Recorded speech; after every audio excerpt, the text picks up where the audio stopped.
a brand new Fortec engine here from SBT, so we'll take a look at. Okay, so we got a head gasket and a valve cover gasket. Looks like they may have made a mistake and given me two. They called me and asked me, about some specifics with the two gaskets, and they were only supposed to put in one. So I'll see what's going on with that.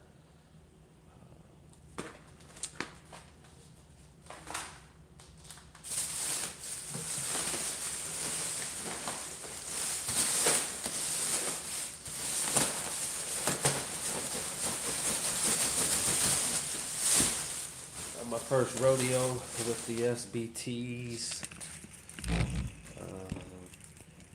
see if I can get a better shot here. So the engine comes in crated sideways, which is going to help it be one of its most stable positions. So we can go ahead and, oops. Look at what we got here.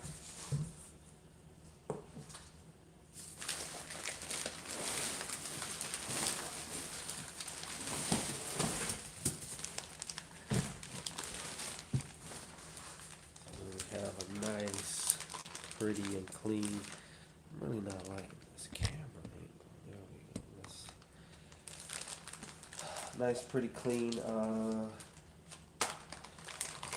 cylinder, pistons, head. I always like to make sure at top dead center I give this a little feel just to make sure it's not too far away from where it needs to be. It has to be in the right spot. It's one of the reasons why when you have anything machined on the motor, these clearances matter. And when you're putting the crank together and you use the tape method or whatever other method you use to check the spacing, it's because the piston has to be at the right place at the top for each of your cylinders. The only thing I noticed from here is the plastic is a little torn from the timing chain guide, but we have a production date on here. So the production date of this engine is a couple days ago. So the set says. So we'll go ahead and kind of tear this thing open. I look at the side of it here. It's nothing here that can be damaged. So I'll set it back in the box this way.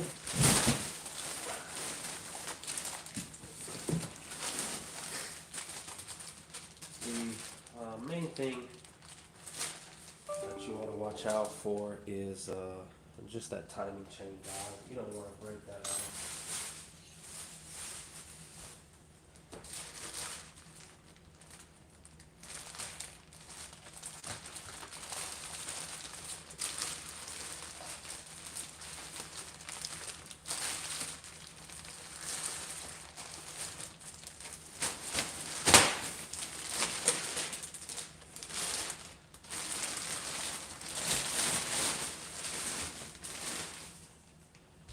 Here we see a very nice, clean and machined engine. It's shipped dry, so of course we'll have to add our oil. We'll have to add our own front cover. I'm gonna have to clean this up some. There's a little bit of I've already cleaned it. So I'll have to alcohol the front cover, get that nice and dry, put the gasket on there, and the front cover stator. All of that's on there. Here you can see your output. PTO is not on there, so you'll have to put one of those on there as well. A couple of washers for your supercharger that need to go in here.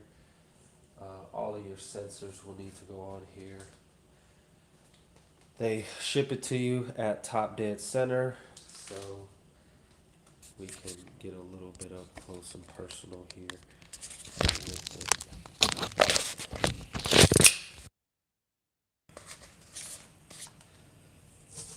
You want to make sure that when you set your timing when your head is on, that these two notches are in alignment. Actually, you want to set it before you put the head on. Then you put the head on, put the cam gear in the right spot, and different things like that. There's other ways to do what you need to do with that, but this is one of the more simple ways. The block is painted on the inside. This is not a common or OEM valve guide. They're usually off yellow, tan, whatever. Chain. You're going to put your flywheel bolts in there. So I'll go ahead and put this back on the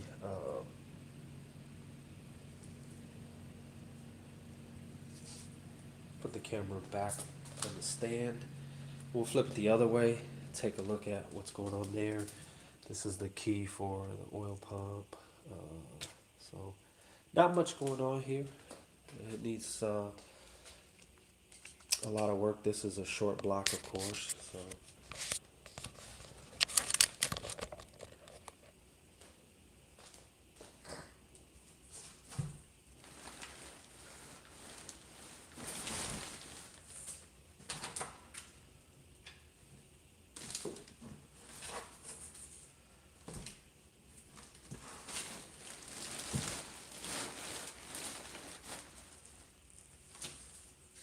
back side.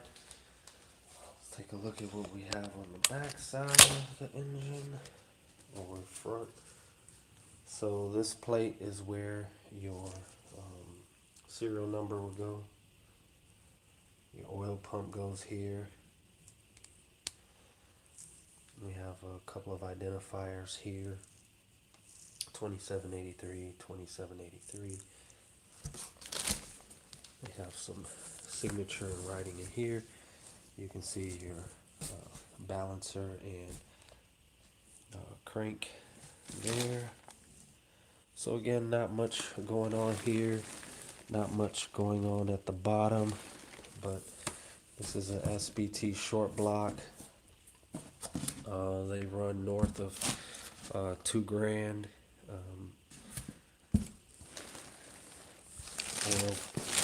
Oil cooler goes here. So I just wanted to show you a short video. I'm gonna go ahead, slap a head on this thing, get it in a ski, and this is actually for me. So I was gonna say make a customer happy, but this is a project that is personal. It's not for a customer of mine, so I'll make myself happy. How about that? You guys take it easy. See you on the next video.